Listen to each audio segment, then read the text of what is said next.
اگر قرآن موبائل میں دیکھ کے پڑھتے رہیں جائز ہے۔ اللہ ہر مسلمان کو اولاد صالح عطا فرمائے۔ حکیم عبدالہادی صاحب بیمار، اللہ شفا عطا فرمائے۔ طواف کے دوران میں جب طواف شروع کریں تو کندھا ننگا کر لیں اور 7 چکروں میں کندھا ننگا رکھیں۔ پاکستان میں اشاعت التوحید ایک جماعت ہے، ان کا عقیدہ وہیں جا کر پتہ کر لیں جہاں ہیں وہ۔ بہرحال جو ائمہ اربعہ کی توہین کرتا ہو اس کے پیچھے نماز نہ پڑھے۔ یا علی مدد کہنا جو ہے وہ شرک ہے۔ مدد صرف اللہ سے لی جاتی ہے۔ ہمارے ہاں تو اصل میں نہ اسلام ہے نہ عقل ہے۔ بھئی اگر حضرت علی مشکل کشا ہیں تو انہوں نے تو اپنے بیٹے حضرت حسین کی مشکل کشائی نہیں کی، وہ 72 شہید ہو گئے کربلا میں۔ تو اپنے بیٹے کی جو مشکل کشائی نہ کر سکے ہو، تمہاری مدد کے لیے تشریف لے آتے ہیں۔ جب تم کبڈی شبڈی کھیلتے ہو تو یا علی مدد، حضرت علی آ جاتے ہیں۔ ائمہ اربعہ میں کسی کو غلط نہ کہیں، سب برحق ہیں، سب صحیح ہیں۔ باقی جس ملک میں جو فقہ رائج ہے اس پہ عمل کرنا ہوگا۔ ایک آدمی اپنی بیوی کے ساتھ نعوذ باللہ اس کی بہن کے ساتھ بھی تعلق ناجائز رکھا ہوا، یہ بہت بڑا گناہ ہے، اکبر الکبائر، یہ بہت بڑا کبیرہ ہے، اللہ معاف کرے۔ جن کی اولاد نہیں اللہ سب کو اولاد عطا فرمائیں۔ زندہ آدمی کے لیے دعا کریں۔ عورت کا منصوبہ بندی کا آپریشن کرانا ناجائز ہے۔ کچھ وقفے کے لیے اولاد روک سکتے ہیں، مستقل طور پر ریموو کرا لیں، یہ ناجائز ہے۔ ایک شخص نے قسم کھائی کہ میں اگر باپ کے گھر گیا تو مجھ پہ 3 طلاق ہیں، تو اس کو تو طلاق، مرد کو تو طلاق ہوتی ہی نہیں ہے نا، وہ کفارہ ادا کرے اور باپ کے گھر جائے۔ طلاق تو عورت کو ہوتی ہے، تو مجھ پر کیسے طلاق ہو گئی؟ جس پر دم وہ ادا نہ کر سکے اپنے ملک چلے جاؤ، جب اللہ پیسے دے بھجوا کے کر دو۔ نظر بد سے بچنے کے لیے لا حول پڑھا کریں۔ آنکھوں کا آپریشن ہے، اللہ شفا عطا فرمائے۔ بہرحال میری بیوی کے 3 حمل گر چکے ہیں، اللہ شفا عطا فرمائے اور اللہ آپ کو اولاد صالح نصیب فرمائے۔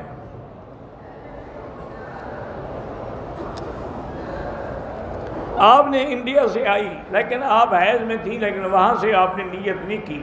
مکے میں آ کے پاک ہو کے عمرہ مسجد عائشہ سے کیا تو دم پڑ گئی۔ آپ نیت کر سکتی تھی چاہے ناپاک بھی تھی۔ فجر کی نماز قضا ہو جائے تو جتنا جلدی ہو سکے اسی طرح جیسے ادا پڑھتے ہو اسی طرح پڑھو۔ بندہ سوتے وقت جب سونے لگے تو روزے کی نیت کر سکتا ہے۔ ماہواری کے بعد بھی اگر 15 دن تک عورت کی بلیڈنگ نہ رکے تو وہ بیماری ہے، وہ حیض نہیں ہے، وہ نماز بھی پڑھ سکتی ہے، طواف بھی، عمرہ بھی، ہر چیز کر سکتی ہے۔ مسلمانان ہند کی اللہ مدد فرمائے۔ ندا نام بچی کا رکھا جائے، جائز ہے۔ پبلک میں میاں بیوی اظہار محبت کرتے ہیں، اظہار محبت لوگوں کے سامنے کیوں کریں؟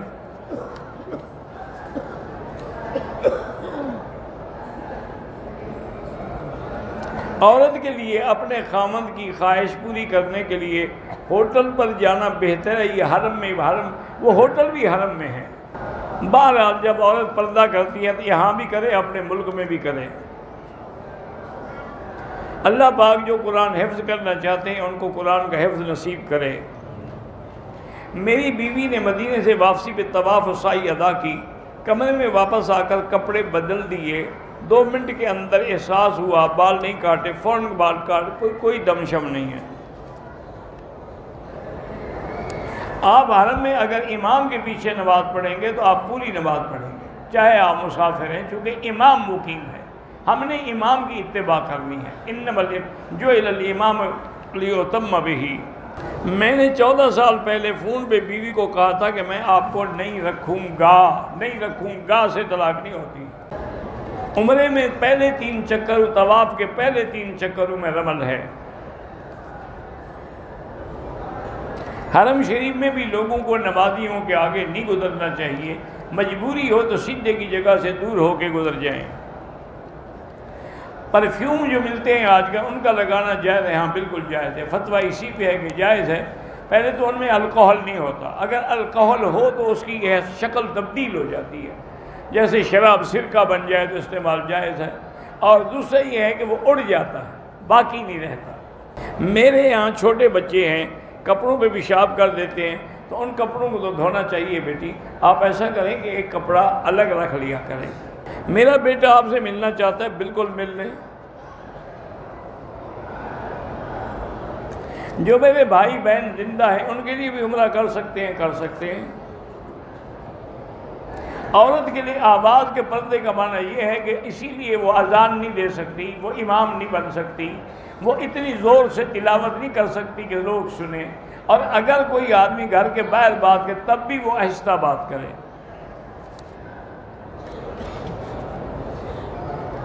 غیبت کبیرہ گناہ ہے، بلکہ زنا سے بھی زیادہ شدید ہے۔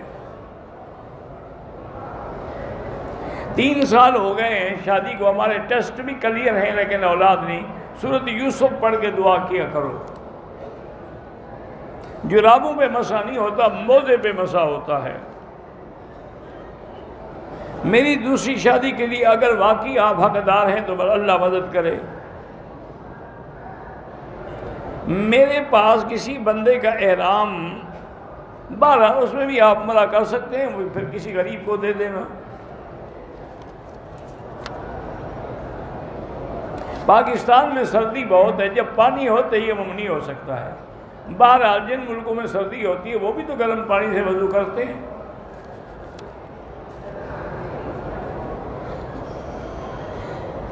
حرم شریف میں لوگ بیگ اپنے کندھوں پہ ڈال لیتے ہیں، اس میں جوتے بھی ہوتے ہیں، وہ سب جائز ہے۔ دیہات میں جہاں آبادی نہ ہو، شہر نہ ہو، بازار نہ ہو، بڑی جامع نہ ہو، وہاں جمعہ نہیں ہوتا حنفی مسلک میں۔ بیوی زندہ ہے تو اس کا شوہر اس کے لیے عمرہ کرے، اپنے لیے عمرہ کر کے اس کے لیے دعا کرو۔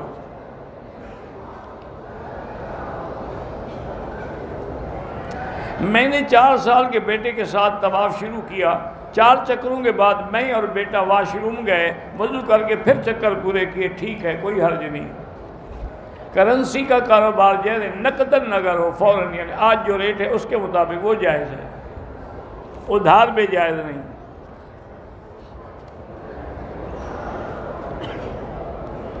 ایک حرمت ہوتی ہے جیسے بیٹی بہن، ایک یہ ہے کہ آدمی کی مثلا شادی ہو گئی تو اس کا سسر جو ہے وہ بھی باپ ہے، وہ اس کے لیے محرم بن جائے گا۔ وہ جو شادیوں سے رشتہ ثابت ہو وہ مصاہرت ہوتی ہے۔ وضو میں داڑھی بھی دھونی چاہیے، بلکہ خلال بھی کرنا چاہیے۔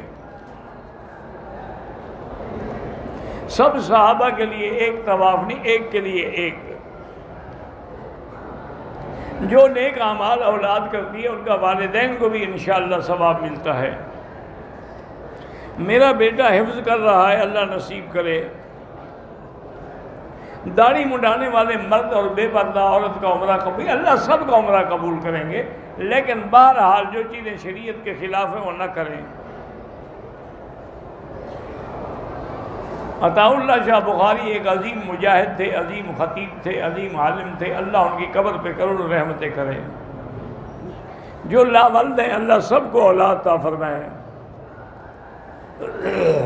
بعض لوگ کہتے ہیں کہ مولویوں کو سیاست میں نہیں آنا چاہیے، تو کس کو آنا چاہیے؟ یہ بھی بتا نا کہ مولوی تو سیاست میں نہ آئے، چلو آئے کون؟ جو نماز بھی نہ پڑھتا ہو۔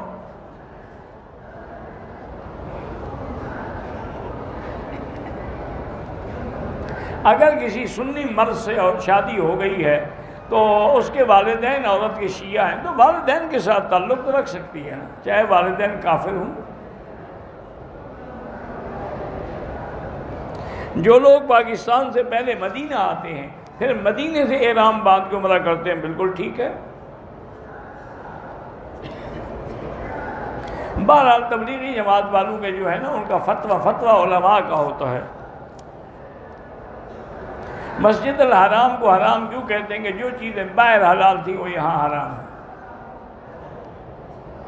دم کا معنی ہی ایک بکری ہوتا ہے۔